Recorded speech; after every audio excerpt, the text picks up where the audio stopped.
जेतिया माने बीटीसी दाखांनायनि थाखाय भारत सरकार आसाम सरकारजों बिएलटिनि सावरायनाय जादोंमोन बे समावनो जोङो बीटीसी दाखांनायनि उनावहाय बीटीसीनि बाउन्डारि सिङाव क' टार्मिनास माने बीटीसी बाउन्डारिनि सिङावनो एसेम्ब्लि समस्तिखौ दानांगौ आरो पार्लियामेन्टारि समस्तिखौबो दाफुंनांगौ होननानै जोङो दाबि जानाय बायदि दा बेवहाय गोबाव सावरायनायनि उनाव भारत सरकारा बीटीसी एकर्डआव मोनसे कमिटमेन्ट होदों 4.7 क्लज नाम्बाराव नोंथांमोना नुगोन बेवहाय बिथांमोनहा बुंदों जे बीटीसी दाफुंनायनि उनावहाय डिलिमिटेसन कमिसना बीटीसी एरियाखौ लानानै आयेनगत भाबै एसेम्ब्लि आरो पार्लियामेन्टारि समस्तिखौ दागोन होननाय बेवहाय कमिटमेन्ट दङ बेनिफ्राय फैबाय डिलिमिटेसन कमिसननो दायित्व होबाय बाहाय रिडिलिमिटेड खालामनो दा डिलिमिटेसन कमिसना 2007 सनाव जि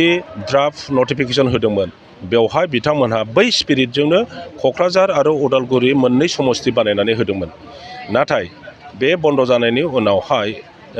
डिलिमिटेसन कमिसननो दायित्व होआब्लानो इलेक्सन कमिसननो दायित्व होदों दा डिलिमिटेसनखौ आनफर्चुनेटलि बे इलेक्सन कमिसना दा जि ड्राफ्ट नटिफिकेसन होबाय बेवहाय जोङो उदालगुरि लकसभा समस्तिनि रायखांनाय नुनो मोनाखिसै दा ओंखायनो जुदि बे उदालगुरिनि समस्ति जुदि थायाब्ला अब्ला खेबसेबाव गोलाव समनि थाखाय जुग जुगनि थाखाय गोबां डिकेट्सनि थाखाय बीटीसी बाखि मानसिफोरखौ बीटीसीनि रायजो राजाफोरखौ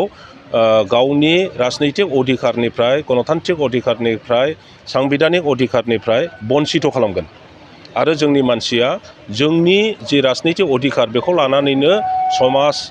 जौगानाय रांखान्थि जौगानाय शिक्षायाव जौगानायनि जोङो सेस्था खालामदों आरो बेनि थाखाय गोलाव बोसोर आन्दलन खालामनानै जोङो थांनानै थाबोदों दा बेखायनो बीटीसी बाखिनि बे अधिकारखौ जुदि खर्ब खालामो जों बेखौ सैज' खालामनो हाया दा उदालगुरिनि आरो बाक्सानि मोननै समस्तिखौ लानानै 6था समस्ति जि दरंजों हरबाय बियो बीटीसी बासिनि थाखाय एकदम अयनाय आरो बिनि उनावहाय गोलाव बोसोर 30-40 बोसोर जेब्लासिम रिडिलिमिटेड खालामनाय जाया अब्लासिम बीटीसीनि मानसिया एमपि जानानै थांनो हानाय बाहाय सम्भाबना गैया बेखायनो बिपिएफ दलआ बियो जोंनि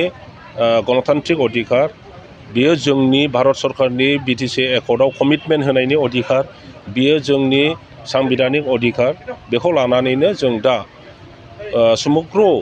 बीटीसीनि रायजो राजानि खोथाखौ बिपिएफ दोलोनि दारैहाय इलेक्सन कमिसन बा भारत सरकारनो बेखौनो जोङो खौरां हरदों जे जोंनो मोननै पार्लियामेन्टारि समस्ति नांथारगौ 11 तारिखसिम जोंनि बयबो दल संगठना गावनि बुंनांगौ खोथाखौ बुंनो मोननायनि अधिकार दङ आरो बेखायनो जोङो इलेक्सन कमिसन अफिसाव थांनानै जोंनि बुंनांगौनि जि नट मेमरेन्डाम बेखौ जों हैगोन बे बावैसो दिनाव बेनि उनावहाय बिथांमोनहा जुदि गमामायै हियारिंखौ लामारो आगोलाव जेरै लादोंमोन अब्ला बिपिएफ दोलो हिसाबै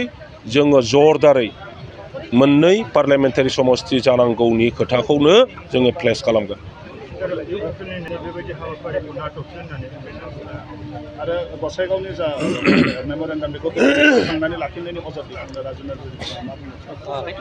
राजु नार्जारिया इउपिपिएलनि जेनेरेल सेक्रेटारि आं बिथांखौ खावलायो जे उदालगुरि समस्ति मोनसे जाथारनांगौखौ इउपिपिएलआबो जेन' बुङो आरो बियो सम्भाबना दङ थाबैनो जाफिननो हायो जेब्ला बीटीसी सरकारा केबिनेट डिसिसन लानानै आसाम सरकारखौबो मानिहोनानै इलेक्सन कमिसन आरो भारत सरकारसिम खौरां फाथायहरनो हायो अब्ला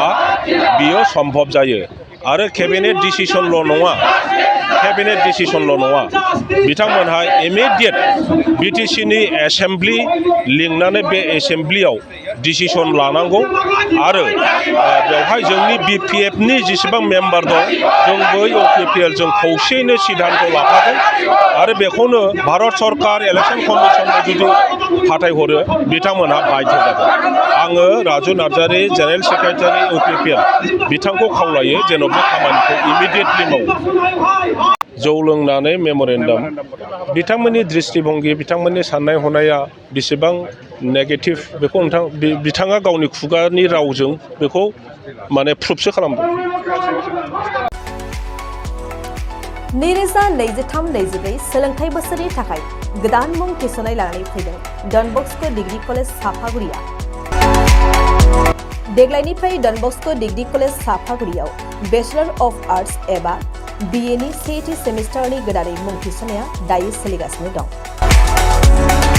चिरां जिल्लानि साफागुरियाव थानाय डन बस्क' डिग्री कलेजआ देग्लायनिफ्राय BA थाखोनि सेथि सेमिस्टारनि थाखाय गोदानै एडमिशन लानायजों लोगोसे बड', इक'नमिक्स, इंलिश, एडुकेशन, हिस्टरी आरो पलिटिकल साइन्स आयदानि थाखाय BA अनार्सनिबो खाबु दं। गोग्गो सोलोंथाइनि थासारिजों लोगोसेयैनो डन बस्क' डिग्री कलेज साफागुरियाव आलादा आलादायै हौवा हिन्जावनि थाखाय हस्टेलनि खाबुबो दं। जुदि फरायसाफोरा डन बस्क' डिग्री कलेज साफागुरियाव BA सेथि सेमिस्टारनि थाखाय गोदानै एडमिशन लानायनि सायाव आबुं बाथ्राखौ मिन्थिनोब्ला नैबे मबाइल नम्बर 9365551959 आव थोंजों सुला लानो हागोन।